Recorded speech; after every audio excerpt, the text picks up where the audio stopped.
China says it will take full advantage of the existing bilateral and multilateral cooperation mechanisms to push forward the building of the Belt and Road.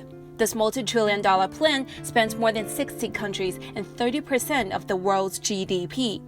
How do American experts view this initiative and its potential impacts? Today, we sat down for an interview with Stephen Orlins, the president of the National Committee on U.S.-China Relations. In 2005, the then Deputy Secretary of State, who later went on to become President of the World Bank, Robert Zoellick, gave a speech at the National Committee on U.S.-China Relations annual dinner. And it talked about how China had grown up and should become a responsible stakeholder. A responsible stakeholder. What we're seeing with 一带一路 is China becoming a responsible stakeholder.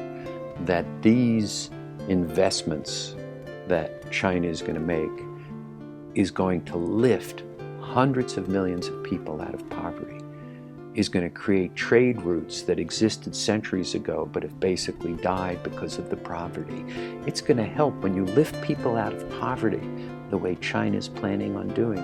It will reduce the breeding of terrorism, because terrorism breeds in these places where there's no hope, where there's no economic growth.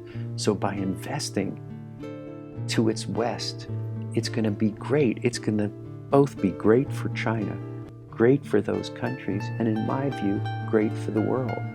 From the United States point of view, we should celebrate that China is joining the international community in such a productive way. Our companies should participate to the extent possible in the building of whether it's dams or roads or tunnels or power plants or whatever it is, should participate with Chinese companies in those projects, which again, when you do a project together, it draws the countries together closely. So in my view, this is an enormous positive. It's China entering the international stage in a very productive and constructive way. And if it works, it really will do great things for the world. And what it also creates is a market.